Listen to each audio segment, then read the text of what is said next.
Olá e bem-vindas e bem-vindos.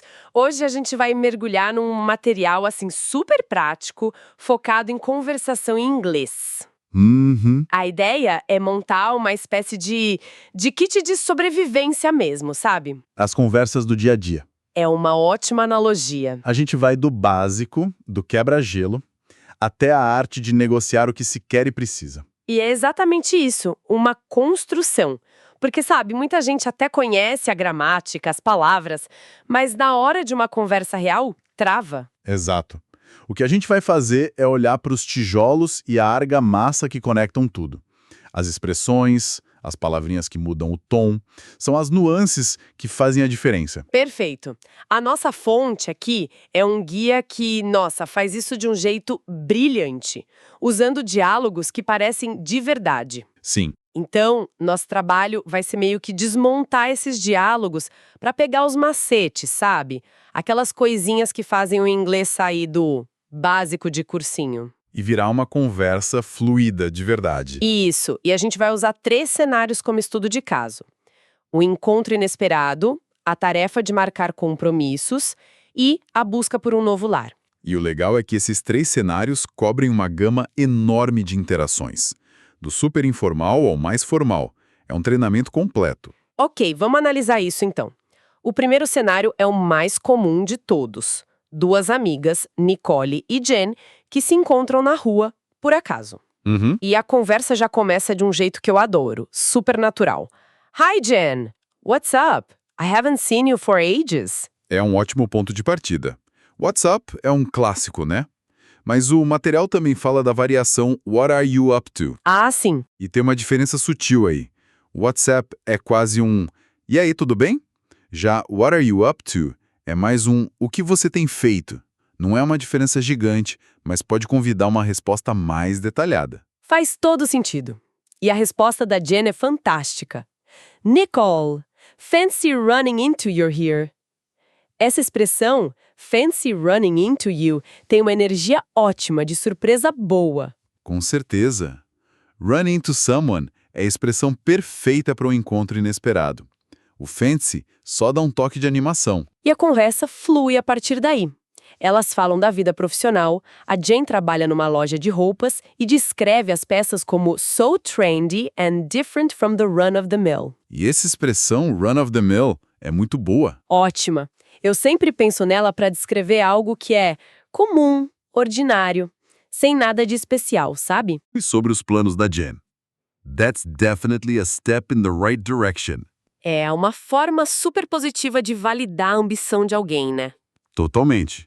Agora, tem uma expressão no diálogo que sempre me pareceu um pouco traiçoeira. I'll bet. Ah, sim. A Nicole usa de forma positiva, tipo, aposto que as vendas aumentaram. Mas eu sinto que ela pode ser bem irônica também.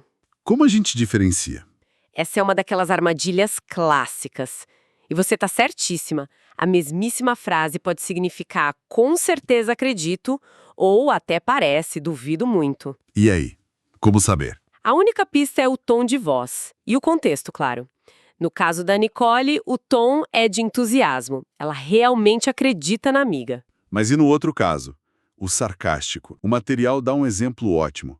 Alguém fala: ouvi dizer que a Maria está ganhando rios de dinheiro. Se a resposta for um I'll bet seco, curto, talvez com um leve revirar de olhos, Entendi. aí o sentido é 100% sarcástico. É o nosso... Sei. Conta outra. Sem essa nuance do tom, a conversa pode ir para um lado totalmente inesperado. Olha que curioso. E a mesma coisa acontece com outra expressão que aparece aqui. No way. Exato. Pode ser tanto um não definitivo quanto um que incrível. Eu confesso que, sem o contexto, ficaria bem perdida. É por isso que os exemplos são tão importantes. O guia mostra os dois lados. Se alguém pergunta, você vai na festa da Cláudia? E a resposta é, no way, she hardly speaks to me. É um de jeito nenhum. Uma recusa forte. Mas se a pessoa conta, vamos passar a semana na praia, e a reação é, no way, that sounds like a lot of fun. Aí a mesma expressão vira uma exclamação de alegria. O nosso, não acredito, que demais. É o tipo de coisa que mostra como o inglês conversacional é vivo.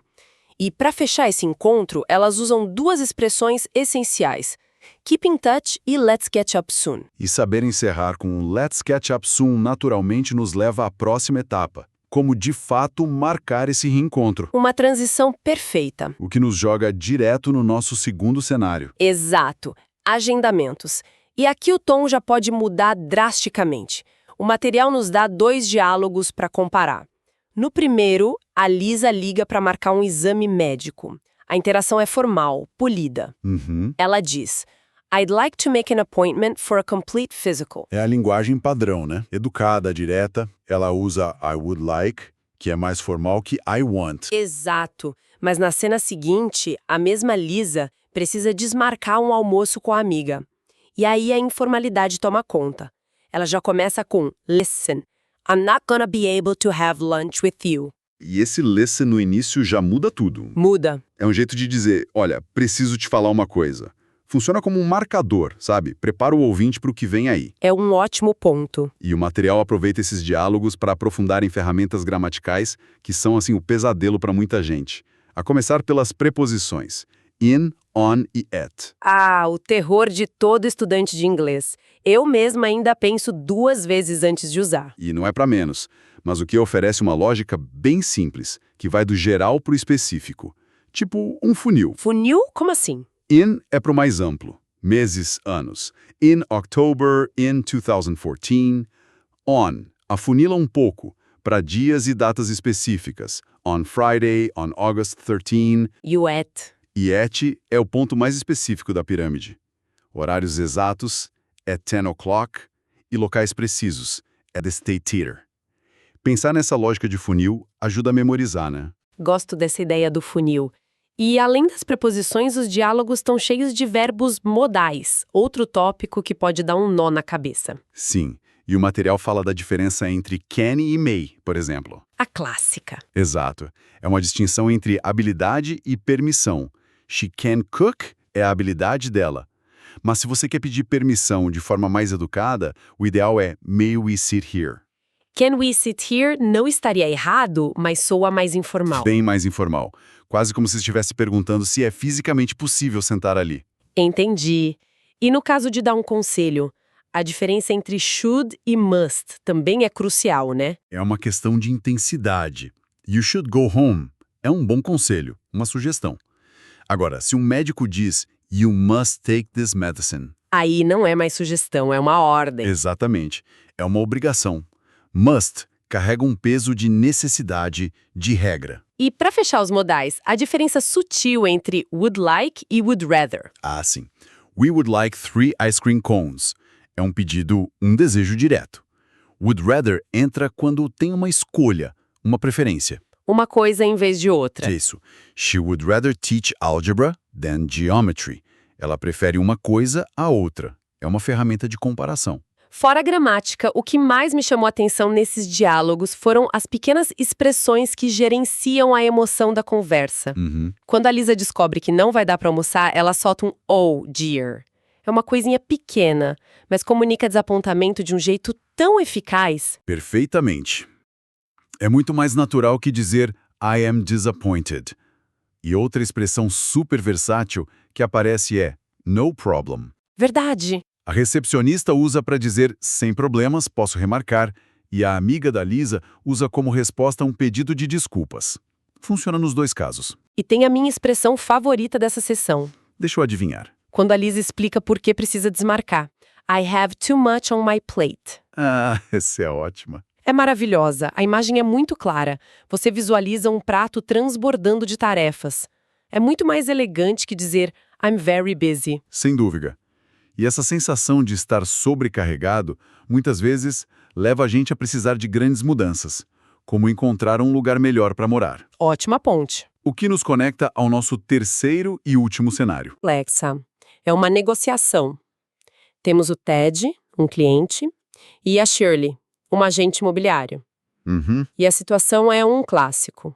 O conflito é entre expectativa e realidade. Ele tem um orçamento de $700. Ponto que já nos diz que a história não se passa em Nova York hoje em dia. Provavelmente não. E ele tem uma lista de desejos. Localização central, seguro, sala de jantar, varanda. Só que a gente o traz de volta à realidade. Sim, apartamentos na área que ele quer começam em $1.200. A conversa toda é sobre gerenciar essas expectativas. E é aqui que a linguagem precisa ser muito, muito precisa. Exato. Isso levanta uma questão importante sobre como articular o que se quer versus o que se precisa.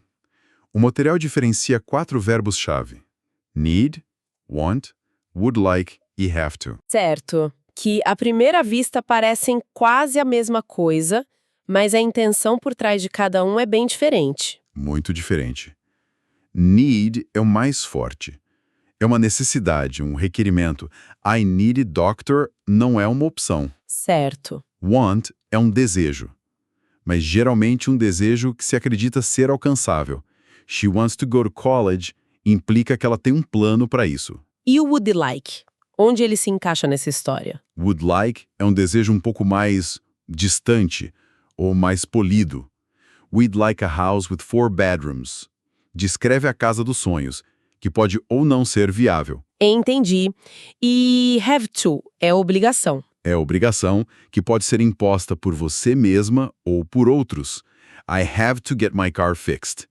Não é um desejo, é uma necessidade prática. O Ted, no diálogo, precisa navegar entre todas essas camadas. Sim, ele would like uma varanda, mas ele needs um lugar seguro. Exatamente. E nesse diálogo, a palavra mind aparece de 1000 maneiras. É incrível como uma palavra de 4 letras pode ser tão versátil. É um verdadeiro canivete suíço da conversação. Totalmente. A Shirley pergunta "What do you have in mind?", que é um jeito ótimo de perguntar qual é a sua ideia. Exato. E depois o Ted diz I don't mind sharing a flat, que significa eu não me importo de dividir. E tem outras, né? Make up your mind, Sim, para alguém que não se decide. change your mind, para mudar de ideia. E o super útil, never mind, que é o nosso deixa pra lá, esquece. É uma palavra para tudo. E para fechar, o diálogo está recheado de expressões que dão muita cor. A Shirley é a go-to agent da amiga do Ted. Uma expressão muito comum no mundo profissional, a pessoa de referência. Isso. E o Ted diz que não precisa de um apartamento com all the bells and whistles. Eu adoro essa. É ótima. Significa que ele não precisa de todos os luxos, todos os extras. Ele quer o básico funcional. E depois ele usa give him a heads up, para dar um aviso prévio ao amigo. E por fim a Shirley diz que só vai ligar se encontrar algo worthwhile. Ou seja, algo que realmente vale a pena. Cada uma dessas expressões economiza uma frase inteira. É o que chamamos de economia linguística. Então, recapitulando a nossa jornada aqui, a gente começou com um simples WhatsApp, passou pela formalidade de agendar um exame e terminou na dança de expectativas, que é alugar um apartamento. O fio condutor é que dominar uma conversa vai muito além do vocabulário. Tá nessas pequenas peças que dão cor, intenção e eficiência à nossa fala. Exatamente. Se a gente fosse resumir, os pontos-chave seriam: primeiro, a sensibilidade para o contexto e o tom, que podem virar o jogo em expressões como I'll bet ou no way. Sim. Segundo, o domínio das ferramentas gramaticais, como formas de expressar precisão, como vimos com as preposições e os modais.